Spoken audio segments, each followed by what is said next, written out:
Bonjour à tous. Dans cette série, Interpreneur TV étudie la question du numérique.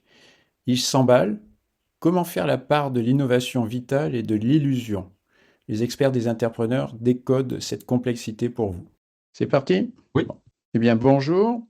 À l'occasion d'une conférence qu'il organise le 12 décembre sur la question des jumeaux numériques, nous allons faire la lumière sur ce sujet avec Vincent Tavoneka du club Industrie et Entrepreneurs. Alors, première question, les jumeaux numériques, est-ce une innovation? alors bonjour, merci. Les jumeaux numériques, ça existe depuis toujours. On commence par exemple, à faire un modèle réduit avant de se lancer sur des gros projets. Les jumeaux numériques, ça correspond à un peu une évolution de ça à l'ère du numérique. Par exemple, quand on prend le plan d'un bâtiment d'un côté et on va avoir la construction de ce bâtiment de l'autre. En ce moment, on fait ça sous forme de plan, mais en 3D. Bien. Alors, est-ce qu'il y a des exemples? Oui, il y a des exemples. Par exemple, on peut prendre des toutes petites choses ou comme des grosses choses. Les petites, ça peut être une clé à molette sophistiquée. On va travailler sur sa matière en gémeaux numériques, sa chimie, sa résistance. Et ensuite, on a de l'autre côté un peu plus gros, par exemple des gros moteurs Volvo, où on retrouve 20 000 variantes.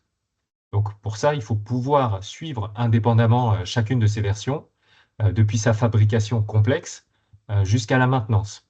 Donc, on doit modéliser tout ça, sa chaîne d'approvisionnement, la distribution de ces moteurs. Donc, du coup, on modélise ces chaînes d'approvisionnement et de distribution avec un jumeau numérique de type supply chain. Donc, c'est là où on aura supply graph. Alors, est-ce qu'il y a du neuf là-dedans? Donc, il y a du nouveau. Là où c'est nouveau, c'est pas forcément la 3D, mais c'est la 3D en temps réel. Puisque dans les années fin 90, déjà, je concevais en 3D des camions de châssis pour Volvo, justement. Mais aujourd'hui, ce qui est nouveau, c'est l'aspect temps réel d'un côté et l'aspect partagé avec tout le monde, toujours en temps réel. On modélise ainsi aussi des usines. On va le voir. Donc, on va créer une usine totalement en 3D, là où jusqu'à présent, on pilotait souvent avec des tableaux de bord en 2 dimensions. On va pouvoir avoir de la réalité virtuelle. L'opérateur y voit sur son écran d'ordinateur ou sa tablette ou son téléphone une ligne de production. Du coup, il voit exactement l'endroit où il doit intervenir et ce qu'il doit faire.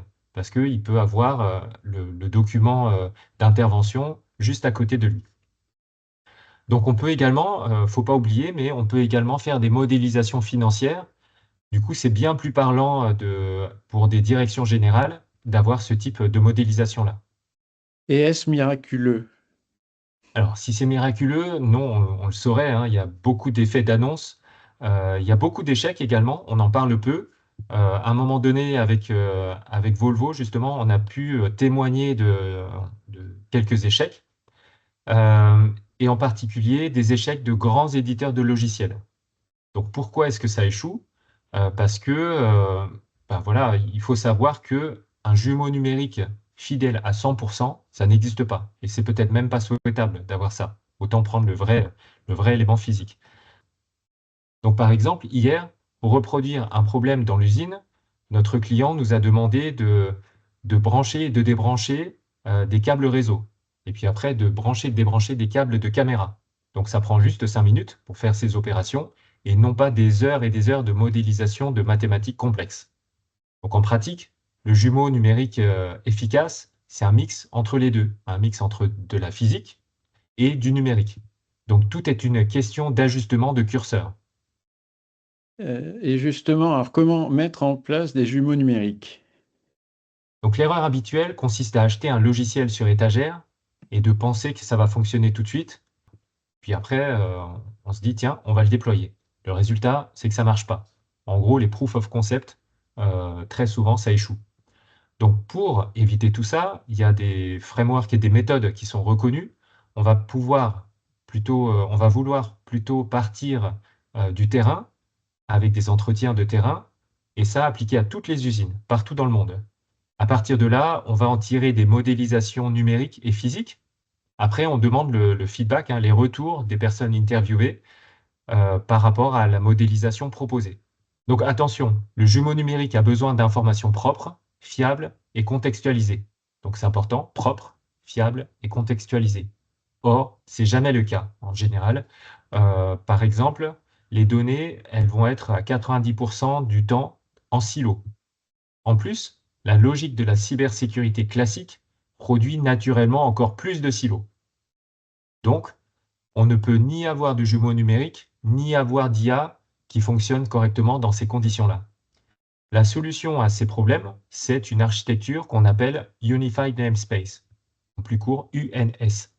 Donc, plusieurs des intervenants qui seront là vont pouvoir en parler. Alors justement, de quoi va-t-il être question dans votre conférence du 12 décembre? Alors, du coup, nous, on souhaiterait partager un maximum d'expériences. Donc, on y retrouvera des témoignages de grands éditeurs comme Siemens, Dassault Systèmes, 3Dverse, des offreurs de solutions 3D tels que NR Concept. Il y aura des clients finaux comme Safran, Saint-Gobain. Il y aura aussi et surtout des universitaires issus de l'UNS Paris-Saclay, des référents européens, et issus également de l'université de Reims-Champagne-Ardenne. Donc voilà, je ne peux pas nommer tout le monde, il y a vraiment beaucoup de monde, 13 interlocuteurs seront là, des champions d'Europe, voire parfois reconnus dans le monde. Ah, merci beaucoup, merci Vincent. Donc, si vous voulez participer à cet événement, vous trouverez le formulaire d'inscription en commentaire à cette vidéo. À bientôt. Merci beaucoup, au revoir.